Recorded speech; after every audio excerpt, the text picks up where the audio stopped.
मी पहिल्यांदा राज्यपाल महोदय इंदू मिलची पाहणी करण्याकरता आज इथे आले।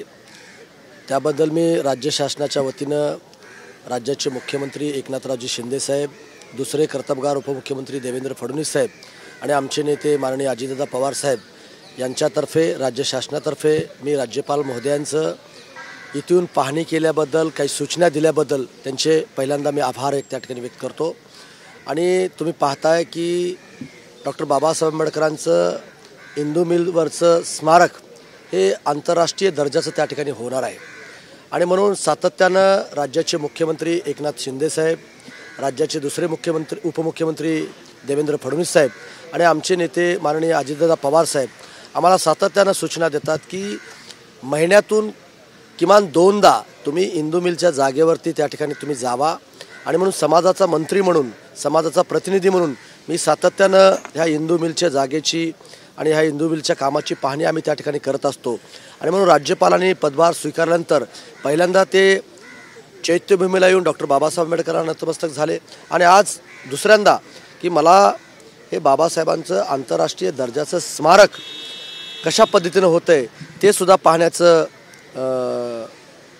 विनंती त्यांनी सर्व अधिकाऱ्यांना, पदाधिकाऱ्यांना सूचना त्या ठिकाणी केल्या आणि त्यांनी त्या ठिकाणी पाहिलं आणि पाहिल्यानंतर खूप आनंद त्या ठिकाणी व्यक्त केला की जसं अमेरिका असेल, सरदार वल्लभभाई पटलांचं स्टॅच्यू ऑफ ही असेल किंवा त्याच्या पद्धतीनंच युनिटी त्याच्या पद्धतीनं बाबासाहेबांचं स्मारक होतं आहे का हे सुद्धा त्यांनी त्या ठिकाणी पाहिलं आणि आनंद त्या ठिकाणी व्यक्त केला। आणि कसल्याही परिस्थितीमध्ये आंतरराष्ट्रीय दर्जाचं स्मारक हे बाबासाहेबांचं झालं पाहिजे, हे तमाम आंबेडकरी चळवळीतल्या जनतेची त्या ठिकाणची मागणी होती आणि ती मागणी आज त्या ठिकाणी पूर्ण होते। त्याचा आनंद सगळ्या समाजाला त्या ठिकाणी आहे। दुसरा प्रश्न, बदलापूरची घटना घडलेली आहे। हे बघा, राज्याचे मुख्यमंत्री कर्तबगार आहेत, महाराष्ट्राचे गृहमंत्री देवेंद्र फडणवीस साहेब सुद्धा एक कर्तव्यदक्ष आहेत आणि आमचे नेते अजितदादा पवार साहेब सुद्धा या सगळ्या घटनेकडं आम्ही लक्ष ठेवून त्या ठिकाणी आहे।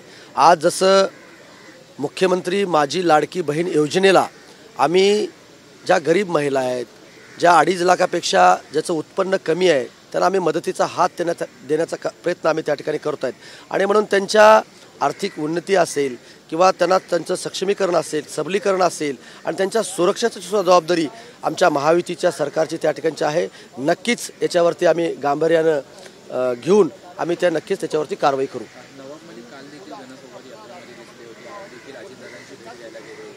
भाजपकडून आणि विशेषतः देवेंद्र फडणवीसांकडून त्यांना विरोध झाला होता। तेच नवाब आता राष्ट्रवादीमध्ये आपल्या पक्षामध्ये येताना जाताना पाहायला मिळालं। हे बघा, आज आपण चैत्यभूमीवर एका पवित्र ठिकाणी या ठिकाणी आलेलो आहोत आणि म्हणून मला इंदू मिलच्या जागेवरती बाबासाहेब आंबेडकरांचं स्मारकासंदर्भात जरी तुम्ही विचारलात तर त्या ठिकाणी खूप चांगलं होईल आणि पॉलिटिकल आपण नंतर त्या ठिकाणी बोलूया। पण सगळ्याला मला आनंद आहे की आज राष्ट्रपती महोदयासुद्धा 4 सप्टेंबरला 2, 3, 4 सप्टेंबरला आपल्या महाराष्ट्रामध्ये येणार आहेत आणि राष्ट्रपती महोदयासुद्धा मुंबईत आल्यानंतर पहिल्यांदा जर कुठं जाणार असतील तर ते चैत्यभूमीला येऊन डॉक्टर बाबासाहेब आंबेडकरांना नतमस्तक त्या ठिकाणी होणार आहेत। त्याच्यामुळं सर्व आंबेडकरी जनतेला त्या ठिकाणचा आनंद त्या ठिकाणी आहे। धन्यवाद। स्मारकाच्या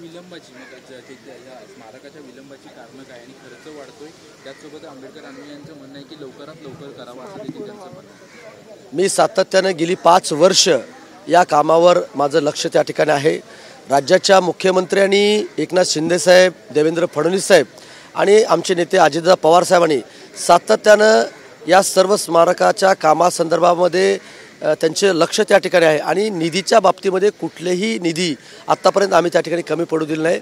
त्याचं विलंबाचं कारण एवढंच आहे की अगोदरचा जो स्टॅच्यू, जो पुतळा होता तो 250 फुटाचा होता आणि मग काही आंबेडकरी चळवळीतल्या सर्व नेत्यांनी काही सूचना केल्या की हा पुतळा 350 फुटाचा त्या ठिकाणचा असला पाहिजे, हे भूमिका त्या ठिकाणी घेतली।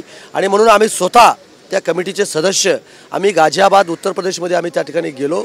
तिथं राम सुतार साहेबांशी आम्ही चर्चा केली, त्यांच्या चिरंजीवाची आम्ही चर्चा केली, अनेक स्टॅच्यू आम्ही त्या ठिकाणी पाहिले, इंटरनॅशनल स्टॅच्यू आम्ही त्या ठिकाणी पाहिले आणि आमच्या लक्षात आलं की कसल्याही परिस्थितीमध्ये खालचं त्यांचं जे पॅडल आहे आणि चबुत्रा आहे तोही त्याच दर्जाचा असला पाहिजे आणि त्या पुतळ्याची उंची 350 फूट केली पाहिजे अशी भूमिका घेतल्यामुळे त्याला विलंब त्या ठिकाणी झालेला आहे। मला खात्री आहे, मला विश्वास आहे कसल्याही परिस्थितीमध्ये 2025 डिसेंबर 2025ला हे स्मारक त्या ठिकाणी पूर्ण होईल.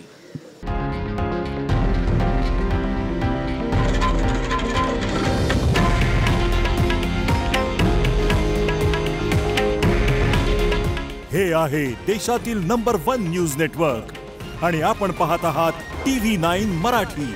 काळजी तुमची, हित महाराष्ट्राचं.